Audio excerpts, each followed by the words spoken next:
Et donc, nous avons, pour terminer ici, notre père Alexis Diet qui a eu à écrire une série d'articles sur l'intervention de M. Sergei Lavrov. Et je vais vous lire ça ici et on va terminer. Et il disait ceci, lettre à M. Sergei Lavrov. Puissent vos relais activistes et vos trolls sur les réseaux sociaux et sur les espaces informationnels que vous investissez pour y diffuser les propagandes et les offensives de désinformation au service de vos visées expansionnistes en Afrique, vous transmettre ce message.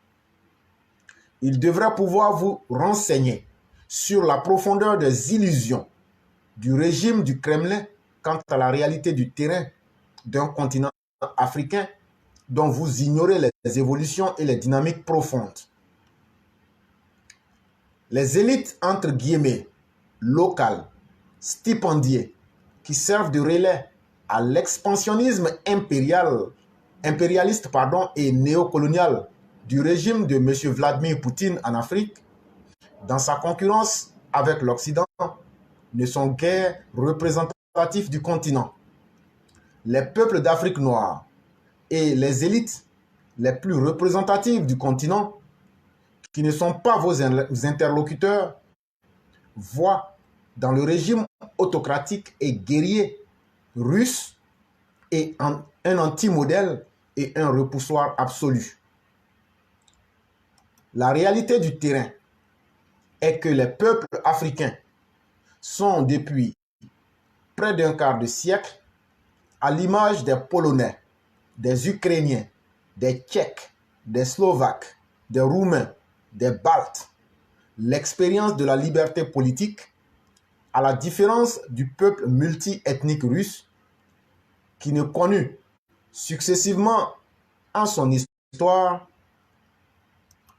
que l'impérialisme de la Grande Russie, la dictature soviétique et maintenant la dictature oligarchique, totalitaire et mafieuse du régime de M. Vladimir Poutine. Après la colonisation occidentale, les peuples africains, en leur majorité, réussirent à conquérir de haute lutte dans les États postcoloniaux le régime de démocratie pluraliste dont les dictatures et les autocraties du temps de la guerre froide.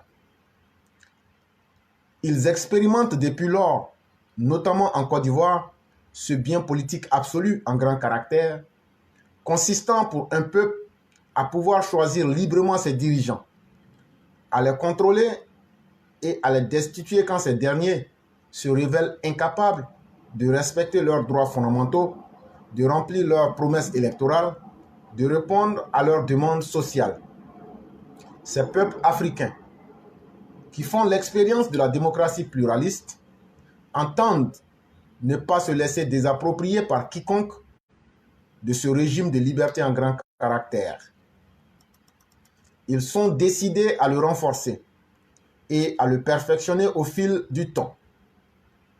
La majorité des nouvelles élites africaines pensent que la démocratie pluraliste représentative ne saurait être réduite à une superstructure idéologique du capitalisme occidental, l'instrument politique de la domination des forces du capital. Plus efficiente que la révolution prolétarienne qui accoucha bien souvent d'implacables dictatures, comme le prouve l'histoire mondiale, la démocratie pluraliste est un instrument politique universel de libération, permettant d'affirmer les forces sociales, d'y soumettre les forces politiques, de préserver les populations contre l'arbitraire du pouvoir.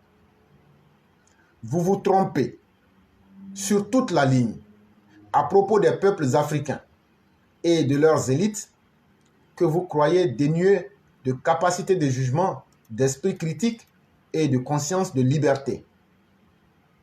Il n'échappe pas aux Africains lucides que le discours néo-tiers-mondiste, soi-disant anticolonialiste et anti-occidental, des circonstances de M. Sergei Lavrov et de votre régime camoufle son expansionnisme colonialiste de pillage et de tutelle en Afrique. Les tristes performances de la milice de mercenaires russes Wagner en matière de contrôle des États, d'exactions contre les populations, de prédation des trésors publics et des ressources minéralogiques des territoires africains qu'il occupe pour le compte du régime du Kremlin en sont l'attestation concrète.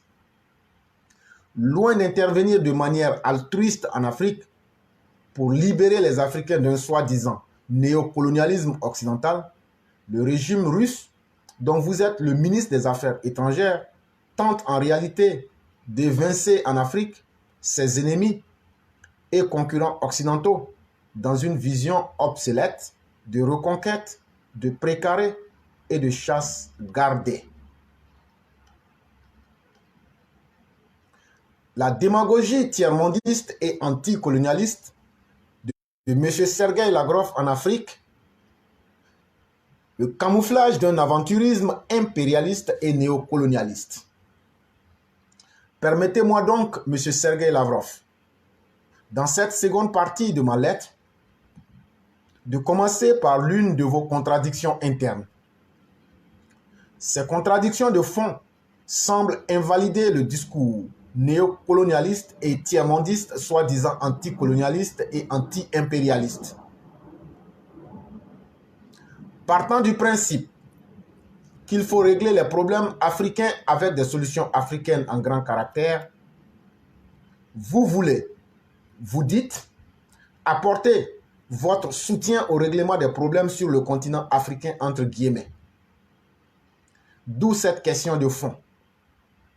Quelle solution africaine pouvez-vous, M. Sergueï Lavrov, apporter en tant que Russe et ministre des Affaires étrangères de l'État russe aux Africains pour résoudre leurs problèmes africains? Première question. D'un point de vue à la fois logique et politique, vous ne pouvez, en ces qualités, apporter la moindre solution africaine aux sociétés africaines et aux États africains pour résoudre leurs problèmes africains.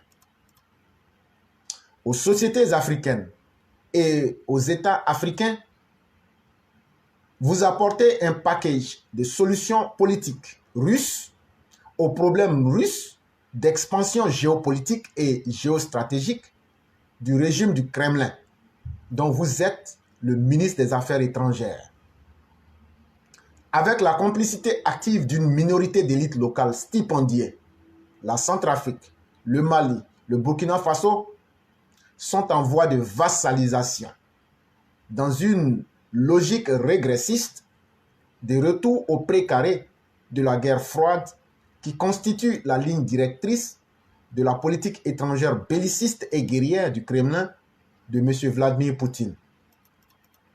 N'est-il pas significatif que la Chine, votre allié stratégique, qui entend au contraire s'inscrire comme acteur de premier plan dans le nouveau monde globalisé, conseille à M. Vladimir Poutine d'abandonner la mentalité de la guerre froide et sa politique belliciste de guerre d'anéantissement nucléaire?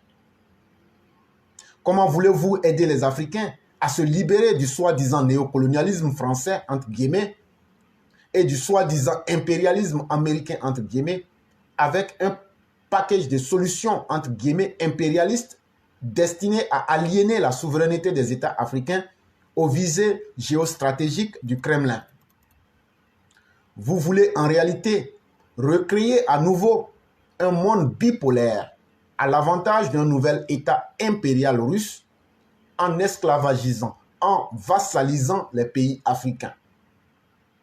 Soit dit en passant, pour faire un clin d'œil à l'histoire, les États postcoloniaux africains du précaré soviétique sous la guerre froide ne connurent que la dictature, le sous-développement et le pillage de leurs ressources par le régime soviétique.